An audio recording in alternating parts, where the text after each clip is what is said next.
नमस्कार, स्वागत है आप सभी का आपके ऑफिशियल यूट्यूब चैनल गुरुजी स्पेशल क्लासेस में। मैं हूं निमाई साना, आपके समक्ष उपस्थित हूं साइकोलॉजी विषय वस्तु को लेकर। स्टूडेंट्स, आज की क्लास में हम डिस्कस करने वाले हैं प्रारंभिक शिक्षा के नवीन प्रयास टॉपिक पर बेस्ड प्रैक्टिस सेट 2 के बारे में।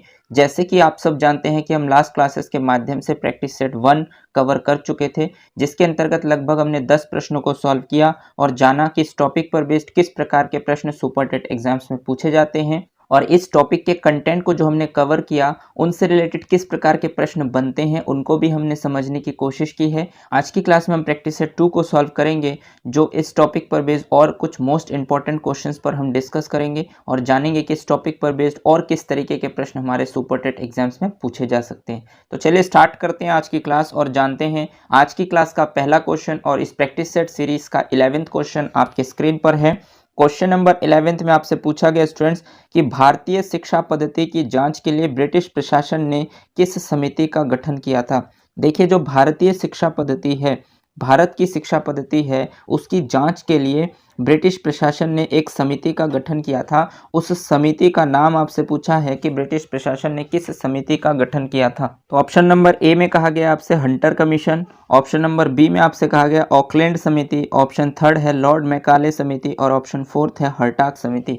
अब आपको बताना है स्टूडेंट्स कि भारत की शिक्षा पद्धति की जांच के लिए जो ब्रिटिश प्रशासन ने जिस समिति का गठन किया था उस समिति का नाम आपको बताना है। तो स्टूडेंट्स, अगर आपने इसके कंटेंट वाले पोर्शंस को बहुत अच्छे से कवर किया है तो इस क्वेश्चंस के राइट ऑप्शन तक आप इजीली पहुंच पाएंगे, क्योंकि भारतीय शिक्षा पद्धति की जांच के लिए जो ब्रिटिश प्रशासन ने उन्होंने एक समिति का गठन किया था और उस समिति की जो मुख्य विशेषताएं थी वो ये थी कि अपव्यय व अवरोधन प्राथमिक शिक्षा की प्रमुख समस्या है और इस समस्या का किस तरीके से निराकरण किया जाए। प्राथमिक शिक्षा कम से कम 4 वर्ष की हो, पाठ्यक्रम को जीवन उपयोगी बनाया जाए और विद्यालय सत्र व अवकाश स्थानीय आवश्यकता के अनुसार हो। ये सभी इस समिति के अंतर्गत बताए गए थे और ये सब बताए गए थे आपके हर्टाग समिति सन 1929 के अंतर्गत, जिसके अध्यक्ष थे सर फिलिप हर्टाग।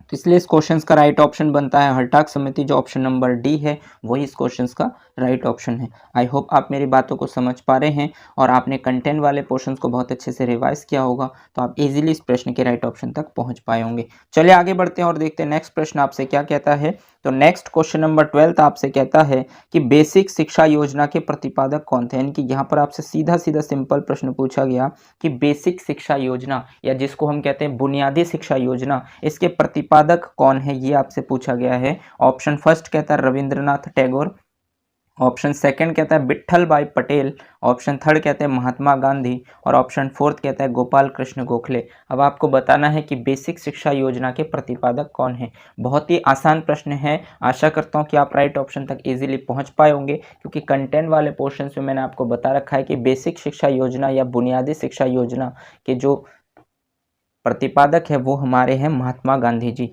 इसलिए इस क्वेश्चन का राइट ऑप्शन आपका बनता है महात्मा गांधी। आई होप आप मेरी बातों को समझ पा रहे हैं और इस क्वेश्चन के राइट ऑप्शन तक भी इजीली पहुंच पाए होंगे। चलिए आगे बढ़ते हैं और देखते हैं नेक्स्ट प्रश्न आपसे क्या कहता है। तो नेक्स्ट क्वेश्चन नंबर 13 आपसे कहता है स्टूडेंट्स कि लॉर्ड मैकाले की शिक्षा नीति को किसने लागू किया था। देखिए, जो लॉर्ड मैकाले है जो पाश्चात्यवादी संप्रदाय से बिलोंग करते थे और उनकी शिक्षा नीति को किसने लागू किया था, यानी कि वो कौन व्यक्ति थे जिन्होंने इसको लागू किया था, वो आपसे क्वेश्चन में पूछा गया। ऑप्शन फर्स्ट कहता है लॉर्ड कर्जन, ऑप्शन सेकंड कहता है Lord William Bentinck, option third कहता है ऑकलैंड और ऑप्शन फोर्थ कहता है लॉर्ड कैनिंग। अब आपको बताना है कि इसमें से कौन से वो इंसान थे जिन्होंने लॉर्ड मैकाले की शिक्षा नीति को लागू किया था। तो स्टूडेंट्स, कंटेंट वाले पोर्शंस में जब मैं आपको 1833 के आज्ञा पत्र पर डिस्कशन कर रहा था तो उस दौरान मैंने आपको बताया था कि जो लॉर्ड मैकाले है वो अपनी शिक्षा नीति, जो पाश्चात्य शिक्षा नीति है, उसको जो है भारत में प्रसारित करना चाहते थे, यानी प्रचार प्रसारित करना चाहते थे। तो इसके लिए उन्होंने एक शिक्षा नीति का गठन किया था और उस शिक्षा नीति को जिन्होंने स्वीकृति प्रदान की थी उनका नाम है लॉर्ड विलियम बेंटिक। इसलिए इस क्वेश्चन का राइट ऑप्शन आपका बनता है लॉर्ड विलियम बेंटिक, यानी लॉर्ड मैकाले की शिक्षा नीति को लॉर्ड विलियम बेंटिक ने लागू किया था। आई होप आप मेरी बातों को समझ पाए और इस क्वेश्चन के राइट ऑप्शन तक भी इजीली पहुंच पाए होंगे। चलिए आगे बढ़ते हैं और देखते हैं नेक्स्ट 14 क्वेश्चन आपसे क्या कहता है। तो 14 क्वेश्चन आपसे कहता है स्टूडेंट्स की वुड घोषणा पत्र 1854 किससे संबंधित है। देखिए, जो आपने वुड घोषणा पत्र 1854 को पढ़ा है वो किससे संबंधित है, ये आपसे पूछा गया है। तो ऑप्शन फर्स्ट कहता है अकाल से संबंधित है, ऑप्शन सेकंड कहता है शिक्षा से संबंधित है, ऑप्शन थर्ड कहता है स्वास्थ्य से संबंधित है और ऑप्शन फोर्थ कहता है सामाजिक सुधार से संबंधित है। अब आपको बताना है कि वुड घोषणा पत्र 1854 जो है वो किससे संबंधित है। तो स्टूडेंट जो चार्ल्स वुड थे जिन्होंने सन 1854 में भारत की शिक्षा नीति में संशोधन किया था और एक नई शिक्षा नीति का गठन किया था जिसे शिक्षा का मैग्ना कार्टा के नाम से भी जाना जाता है। तो कहीं ना कहीं जो चार्ल्स वुड ने जो कार्य किया था वो शिक्षा से रिलेटेड किया था, तो इसलिए उनका जो संबंध था वो शिक्षा से था। तो इसलिए इस क्वेश्चन का राइट ऑप्शन आपका बनता है बी। आशा करता हूँ कि आप भी क्वेश्चंस के राइट ऑप्शन तक इजीली पहुँच पाए होंगे क्योंकि बहुत ही आसान प्रश्न है और इन्होंने ही जो शिक्षा नीति दी थी उसको शिक्षा का मैग्ना कार्टा भी कहा जाता है। तो इसलिए इस क्वेश्चन का राइट ऑप्शन आपका बनता है बी। आई होप आप मेरी बातों को समझ पा रहे हैं और इस क्वेश्चन के राइट ऑप्शन तक भी पहुंच पाए होंगे। चलिए आगे बढ़ते हैं और देखते हैं नेक्स्ट 15 क्वेश्चन आपसे क्या कहता है। तो नेक्स्ट 15 क्वेश्चन आपसे कहता है स्टूडेंट्स की उत्तर प्रदेश बेसिक शिक्षा परियोजना को किसके बढ़ावा देने के लिए शुरू किया गया था। यानी कि जो उत्तर प्रदेश बेसिक शिक्षा योजना है इसको किसके बढ़ावा देने के लिए शुरू किया गया था, यानी कि किस चीज़ को बढ़ावा देना चाहते थे, यानी किस चीज़ को बढ़ावा देने के लिए इसे शुरू किया गया था, ये आपसे पूछा गया है। ऑप्शन फर्स्ट कहता है बेसिक शिक्षा के सार्वजनिकरण को बढ़ावा देना, ऑप्शन सेकंड कहता है बेसिक शिक्षा के निजीकरण को बढ़ावा देना, ऑप्शन थर्ड कहता है संपूर्ण साक्षरता को बढ़ावा देना और ऑप्शन फोर्थ कहता है उपयुक्त सभी। तो यहाँ पर बेसिक शिक्षा के निजीकरण, यानी निजीकरण का मतलब होता है प्राइवेटीकरण, इसलिए ये ऑप्शन बिल्कुल नहीं हो सकता। तो अगर बी ऑप्शन नहीं होगा तो ऑप्शन नंबर डी भी नहीं हो सकता और संपूर्ण साक्षरता को बढ़ावा देना ये कहीं ना कहीं सही नहीं है कि क्योंकि आप संपूर्णता प्राप्त नहीं कर सकते, इसलिए सी ऑप्शन भी नहीं हो सकता। बचा हुआ ऑप्शन ए है बेसिक शिक्षा के सार्वजनिकरण को बढ़ावा देना, क्योंकि बेसिक शिक्षा परियोजना का यही उद्देश्य है कि ये जो परियोजना है ये सब तक पहुंच सके, यानी कि हर क्षेत्र तक इसकी सार्वभौमिकरण हो सके, हर व्यक्ति तक ये शिक्षा पहुंच सके। तो बेसिक शिक्षा के सार्वजनिकरण को बढ़ावा देना इसका मेन उद्देश्य था, इसलिए इस क्वेश्चन का राइट ऑप्शन बनता है आपका ए। आई होप आप मेरी बातों को समझ पा रहे हैं और इस क्वेश्चन के राइट ऑप्शन तक भी इजीली पहुंच पाए होंगे। चलिए नेक्स्ट क्वेश्चन पर आगे बढ़ते हैं और देखते हैं क्वेश्चन नंबर 16 आपसे क्या कहता है। तो क्वेश्चन नंबर 16 आपसे कहता है स्टूडेंट्स की जिला प्राथमिक शिक्षा कार्यक्रम किन राज्यों में शुरू किया गया था। यानी कि यहाँ पर जो ये स्टूडेंट्स जिला प्राथमिक शिक्षा कार्यक्रम है जिसको हम कहते हैं शॉर्ट में DPEP यानी डिस्ट्रिक्ट प्राइमरी एजुकेशन प्रोग्राम, ठीक। तो इसको किन राज्यों में शुरू किया गया था, कौन कौन से राज्य हैं वो आपसे पूछे। ऑप्शन फर्स्ट कहता है असम, ऑप्शन सेकंड कहता है कर्नाटक, ऑप्शन थर्ड कहता है महाराष्ट्र और ऑप्शन फोर्थ कहता है ये सभी। अब आपको बताना है कि जो DPEP जो कार्यक्रम है इसको किन राज्यों में शुरू किया गया था। तो जो DPEP कार्यक्रम है स्टूडेंट्स इसको सर्वप्रथम 7 राज्यों में शुरू किया गया था और उन 7 राज्यों में पहला आता है आपका असम, दूसरा कर्नाटक और तीसरा महाराष्ट्र, इसलिए इस क्वेश्चन का राइट ऑप्शन बन जाएगा आपका डी। आई होप आप मेरी बातों को समझ पा रहे हैं और इस क्वेश्चन के राइट ऑप्शन तक भी पहुंच पाए होंगे। चलिए आगे बढ़ते हैं और देखते हैं नेक्स्ट 17 क्वेश्चन आपसे क्या कहता है। तो नेक्स्ट क्वेश्चन नंबर 17 आपसे कहता है स्टूडेंट्स की विद्यालय आवास योजना में कितने वर्ष के बच्चों को शामिल किया गया था। यानी कि जो विद्यालय आवास योजना यानी कि विद्यालय के लिए जो आवास बनाए जा रहे थे जिसमें बच्चों को रहकर शिक्षा प्राप्त करने के मौके दिए गए, तो इस विद्यालय आवास योजना को कितने वर्ष के बच्चों के लिए यानी कितने वर्ष के बच्चे उसमें शामिल हो सकते हैं उनके लिए बनाया गया था। तो ऑप्शन फर्स्ट कहता है 5+ आयु के बच्चे यानी 5 वर्ष और उससे अधिक आयु के बच्चे, ऑप्शन सेकंड कहता है 6 वर्ष या 6 से अधिक आयु के बच्चे, 7 वर्ष या उससे अधिक आयु के बच्चे और 8 वर्ष या उससे अधिक आयु के बच्चे। तो अब आपको बताना है कि जो विद्यालय आवास योजना है वो कितने वर्ष के बच्चों के लिए इसे बनाया गया था। तो इस क्वेश्चन का राइट ऑप्शन आपका बनता है स्टूडेंट्स ऑप्शन नंबर ए कि 5+ आयु वर्ग के जो बच्चे होते हैं उनके लिए, क्योंकि जो प्राइमरी लेवल पर जो बैकवर्ड इलाके के बच्चे होते हैं उनको विद्यालय आवास में रहकर विद्यालय के आवास में रहकर शिक्षा प्राप्त करने के मौके मिलने चाहिए। तो इसके लिए जो एज लिमिट थी वो 5+ आयु वर्ग यानी कि 5 वर्ष से अधिक जो बच्चे होंगे वो बच्चे उस विद्यालय आवास के अंदर रहकर अपनी शिक्षा प्राप्त कर सकते हैं, अपनी प्राथमिक शिक्षा को प्राप्त कर सकते हैं। इसलिए इस क्वेश्चन का राइट ऑप्शन आपका बनता है ए। आई होप आप मेरी बातों को समझ पा रहे हैं और इस क्वेश्चन के राइट ऑप्शन तक भी पहुंच पाए होंगे। चलिए आगे बढ़ते हैं और देखते हैं नेक्स्ट 18 क्वेश्चन आपसे क्या कहता है। तो नेक्स्ट क्वेश्चन नंबर 18 आपसे कहता है स्टूडेंट्स की समेकित बाल विकास सेवा को कब शुरू किया गया था। देखिए ये स्टूडेंट्स समेकित बाल विकास सेवाएं हैं और समेकित बाल विकास सेवा जिसको हम शॉर्ट में कहते हैं ECCE। ECCE का फुल फॉर्म होता है students early child care and education. तो early child care and education को कब शुरू किया गया था, ये आपसे पूछा है। ऑप्शन फर्स्ट कहता है अक्टूबर 1974 को, ऑप्शन सेकंड कहता है अक्टूबर 1975 को, ऑप्शन थर्ड कहता है नवंबर 1974 और ऑप्शन फोर्थ कहता है नवंबर 1975। अब आपको बताना है कि जो अर्ली चाइल्ड केयर एजुकेशंस है, जिसे हम समेकित बाल विकास सेवाएं भी कहते हैं, इसको कब शुरू किया गया था। तो कंटेंट वाले पोर्शन में मैंने आपको डिटेल में बताया हुआ है कि ECCE का फुल फॉर्म आपसे पूछा जा सकता है और इसकी शुरुआत कब की गई है, ये आपसे पूछे जाते हैं। तो यहाँ पर सीधा सीधा आपसे पूछा गया है कि इसे कब शुरू किया गया था, तो इस क्वेश्चन का राइट ऑप्शन आपका हो जाएगा, क्योंकि ECCE को जो शुरू किया गया था स्टूडेंट्स, वो किया गया था 2 अक्टूबर 1975 को। इसलिए इस क्वेश्चन का राइट ऑप्शन बनता है आपका बी कि अक्टूबर 1975। आई होप आप मेरी बातों को समझ पा रहे हैं और इस क्वेश्चन के राइट ऑप्शन तक भी इजीली पहुंच पाए होंगे। चलिए आगे बढ़ते हैं और देखते हैं नेक्स्ट प्रश्न आपसे क्या कहता है।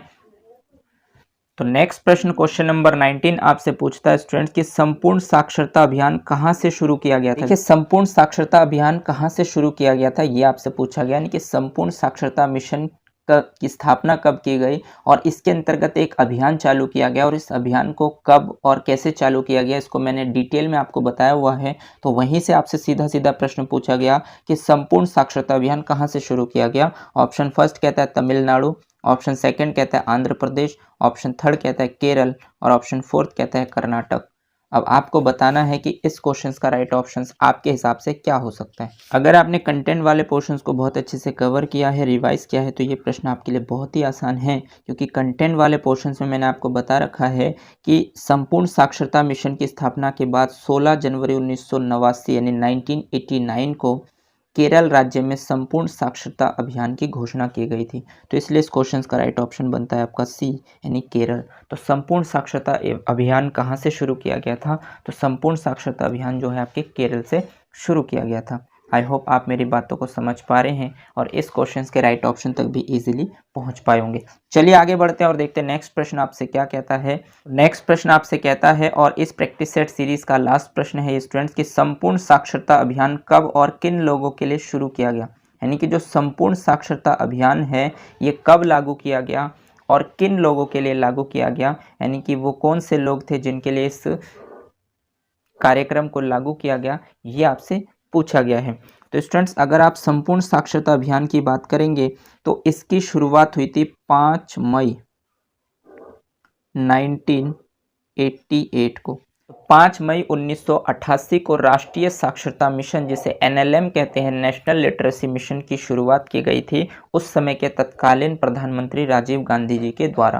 तो डेट तो आपको पता चल चुका है 1988, बट यहाँ पर स्टूडेंट जो ये 5 मई 1988 को इस NLM नेशनल लिटरेसी मिशन को लागू किया गया था, यानी राष्ट्रीय साक्षरता मिशन को लागू किया गया था, तो इसके अंतर्गत ये लक्ष्य रखा गया था कि जो प्रौढ़ निरक्षर है, यानी प्रौढ़ निरक्षर का मतलब जो प्रौढ़ व्यक्ति हैं जिनकी आयु 15 से लेकर 35 वर्ष के बीच में है और वो व्यक्ति बिल्कुल अनपढ़ है, ठीक, और प्रौढ़ व्यक्ति है, तो उन प्रौढ़ निरक्षरों को साक्षर करने का लक्ष्य रखा गया था और इसकी शुरुआत हुई थी 1988 और 1995 तक 8 करोड़ प्रौढ़ निरक्षरों को साक्षर करने का लक्ष्य रखा गया था, जबकि 2007 तक साक्षरता 75% प्राप्त करने का लक्ष्य भी रखा गया था। तो यहाँ से आपसे सीधा सीधा पूछा है कि संपूर्ण साक्षरता अभियान कब और किन लोगों के लिए शुरू किया गया था। तो ऑप्शन फर्स्ट कहता है 1988 15 से 35 आयु वर्ग के लिए, ऑप्शन बी कहता है वर्ष 1997 15 से 35 आयु वर्ग के लिए, ऑप्शन सी कहता है वर्ष 1988 15 से 40 आयु वर्ग और ऑप्शन फोर्थ कहता है वर्ष 1997 15 से 40। तो 15 से 40 जो है वो नहीं हो सकता। बचा हुआ ऑप्शन ए है जो 1988 है और बी है 1997, तो 1997 भी नहीं हो सकता। इसलिए इस क्वेश्चन का राइट ऑप्शन बनता है ए कि संपूर्ण साक्षरता अभियान वर्ष 1988 में 15 से 35 आयु वर्ग के प्रौढ़ निरक्षर लोगों के लिए इस कार्यक्रम को शुरू किया गया था। तो इसलिए इस क्वेश्चन का राइट ऑप्शन बनता है आपका ए। आई होप आप मेरी बातों को समझ पा रहे हैं और इस क्वेश्चन के राइट ऑप्शन तक भी पहुंच पाए होंगे। आशा करता हूं कि यहां तक जितने भी प्रश्न मैंने आपके सामने रखे हैं वो सभी आप इजीली टिक कर पाए होंगे और आपको अच्छा लगा होगा कि इस टॉपिक पर बेस्ड किस प्रकार के प्रश्न हमारे एग्जाम्स में बन सकते हैं, किस तरीके से बनते हैं। सिर्फ ये नहीं कि हम ऊपर ऊपर से पढ़कर जा रहे हैं, कोर्स कंप्लीट करके जा रहे हैं, बट क्वेश्चन जो आ रहा है वो डेप्थ से पूछे जा रहे हैं और उसमें हम फंस गए। स्टूडेंट्स, यहाँ पर ये नहीं है कि किसी भी योजना के प्रतिपादक कौन है और इसको कब लागू किया गया था, इतना ही नहीं। आप समझ पा रहे हैं कि 20 क्वेश्चन में किस तरीके से आपसे क्वेश्चंस पूछा है और आपको फंसाया गया है। तो यहाँ पर यदि आपने पॉइंट को अच्छे से पढ़ा है, उसको समझने की कोशिश की है, तभी आप ऐसे प्रश्नों को ऑप्शंस मेथड से भी, मतलब आपके पास जब नॉलेज होगा तभी आप इसमें ऑप्शन मेथड से आइडिया लगाकर क्वेश्चंस के राइट ऑप्शन तक पहुंच सकते हैं। तो आई होप आप मेरी बातों को समझ पा रहे हैं कि कंटेंट को किस तरीके से कवर करना होता है, उसके प्रॉपर नोट्स बनाने चाहिए और उसको बार बार रिवाइज करने चाहिए। जितना ज़्यादा आप रिवाइज करेंगे उतने ज़्यादा चांसेस आपके बढ़ जाएंगे क्वेश्चंस के सही होने के। आई होप आप मेरी बातों को समझ पा रहे हैं और जितने भी प्रश्न अभी तक मैंने आपके सामने रखे वो सभी आपको क्लियर हो पाए होंगे। लेकिन यदि फिर भी आपके माइंड में कोई भी डाउट्स इन प्रश्नों को लेकर बनते हैं तो आप मुझे कमेंट सेक्शन में कमेंट कर सकते हैं। मैं कोशिश करूंगा कि आपके डाउट्स को क्लियर करूं। आज के लिए बस इतना ही। अगर आपको ये क्लास अच्छी लगी हो तो इसे लाइक कीजिए, अपने दोस्तों के साथ शेयर कीजिए और अगर आपने चैनल को सब्सक्राइब नहीं किया है तो चैनल को सब्सक्राइब कर लीजिए, बेल आइकन को भी प्रेस कर दीजिए ताकि इसी तरीके के बेनिफिशियल वीडियो जब भी मैं आपके लिए बनाऊँ तो आपको टाइम टू टाइम नोटिफिकेशन मिलते रहें। धन्यवाद। जय हिंद।